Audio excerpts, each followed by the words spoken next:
Que alegria estarmos juntos para mais uma análise profunda. Hoje, a nossa reflexão tem um poder real de transformar vidas. O material que serve de base para o nosso estudo explora a natureza interminável da misericórdia divina. E mais importante do que isso, ele nos mostra como aplicar isso de forma super prática na nossa rotina. Vamos mergulhar juntos e descobrir como essas verdades milenares foram desenhadas, literalmente, para transformar o nosso dia a dia contemporâneo. Para começar, vamos pensar juntos numa coisa? Qual é o significado profundo por trás do simples fato de acordarmos hoje? Nós costumamos achar que é só biologia, né? Uma coisa automática. Mas a nossa fonte de hoje nos desafia a não enxergar o despertar como um direito garantido. Pelo contrário, o texto argumenta que, muito antes de o alarme tocar, o céu já estava em pleno movimento. Respirar pela manhã é, na verdade, um ato deliberado de renovação por parte do Criador. E é exatamente aí que entra o texto que baseia toda a nossa análise de hoje, lá em Lamentações. As misericórdias do Senhor não têm fim. As suas compaixões não se esgotam, renovam-se cada manhã. Sabe o que é mais fascinante sobre essa passagem? É como ela sustenta absolutamente toda a nossa teologia sobre a misericórdia. É uma afirmação muito forte e categórica sobre uma compaixão que simplesmente não acaba nunca. Para entendermos isso a fundo, nessa jornada de aprendizado vai passar bem rapidinho por 5 pontos estruturais. 1. O milagre da manhã. 2. O significado de Hesed. 3. O ritmo diário da graça. 4. A fidelidade inabalável. E, por fim, 5. 4 decisões diárias.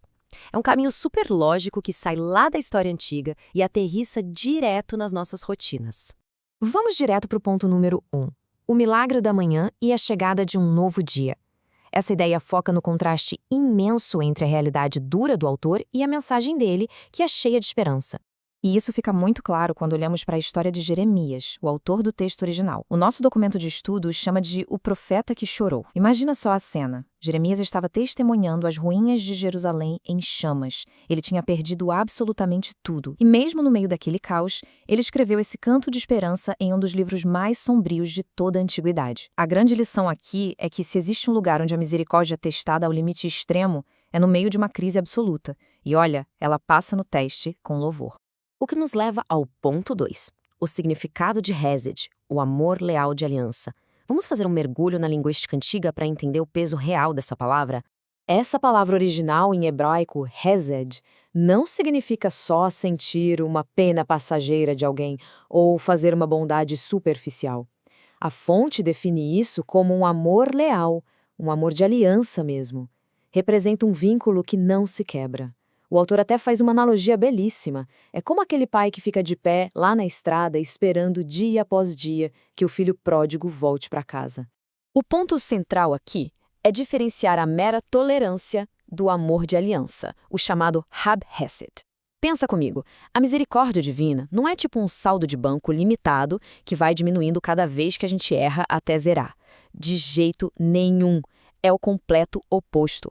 É uma fonte constante, infinita e transbordante, que não depende de nós, mas sim do caráter imutável do Criador. Para reforçar bem essa ideia de abundância, o documento nos lembra do Salmo 86. Deus é riquíssimo em misericórdia. Esse é o coração da teologia da cruz. Onde o erro e a falha abundam, essa graça superabunda. Isso nos mostra que as nossas falhas, por maiores que sejam, nunca serão maiores do que a abundância sem limites dessa provisão. É libertador, não é? Chegamos ao ponto 3, o ritmo diário da graça. Se a misericórdia é assim tão gigante, por que o texto sagrado bate tanto na tecla de que ela se renova especificamente a cada manhã? Bom, resgatando um pouco da história milenar, a fonte conecta essa renovação logo cedo com a queda do maná lá no deserto. É o famoso princípio da dependência diária. Naquela época, ninguém podia estocar o maná num potinho para o dia seguinte, senão ele apodrecia. O plano original exigia uma colheita diária, criando um ritmo constante de nutrição e dependência. Colocando de forma bem direta, a graça não é um pacote anual que chega pelo correio uma vez por ano. É um suprimento diário. O material destaca que esse design é super intencional. A ideia é cultivar na gente esse hábito de voltar sempre à fonte. A intenção não é que a gente acumule, mas sim que a gente se conecte de novo todos os dias, a cada amanhecer. E a implicação super prática disso aparece lá no Salmo 5, que fala sobre apresentar a oração pela manhã. Quando nós garantimos essa conexão logo nas primeiras horas, a trajetória de todo o resto do nosso dia passa a ser governada por essa estabilidade. O documento é claro: perder amanhã é arriscar o rumo de todas as outras horas do dia. E aí entramos no ponto 4, a fidelidade inabalável, especialmente quando tudo falha. Vamos entender a confiabilidade divina naqueles momentos críticos onde a nossa própria força acaba. Tem outro termo hebraico maravilhoso aqui: Rabá emunatka. Isso vai muito além da confiabilidade comum. O autor traduz como uma confiabilidade imensa, avassaladora, absoluta. O que isso nos ensina? Que a fidelidade divina não depende da nossa própria capacidade de sermos fiéis. Ela está garantida e ancorada na natureza de Deus, que não muda nunca. Olha só que fato linguístico impressionante o nosso material traz. No texto original em grego, lá de Hebreus 13:5, o autor empilha nada menos que 5 palavras negativas na mesma frase para dar maior ênfase possível. Se fôssemos traduzir ao pé da letra, seria algo com uma intensidade brutal do tipo: definitivamente, absolutamente, de nenhuma forma eu jamais os deixarei, nem de nenhuma forma jamais os abandonarei. É, literalmente uma promessa impossível de ser quebrada. O apóstolo Paulo é o grande exemplo histórico disso. Pense nas privações, naufrágios e prisões terríveis que ele enfrentou. Mesmo assim, lá em Romanos 8, ele faz uma declaração inflexível: não existe absolutamente nada que possa nos separar do amor de Deus.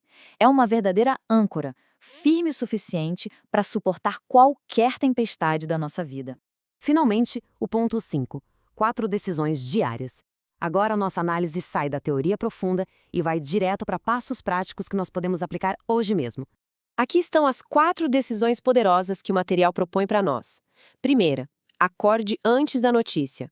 Ou seja, vá buscar a sabedoria divina antes de ser engolido pelo feed das redes sociais ou pelas manchetes do dia.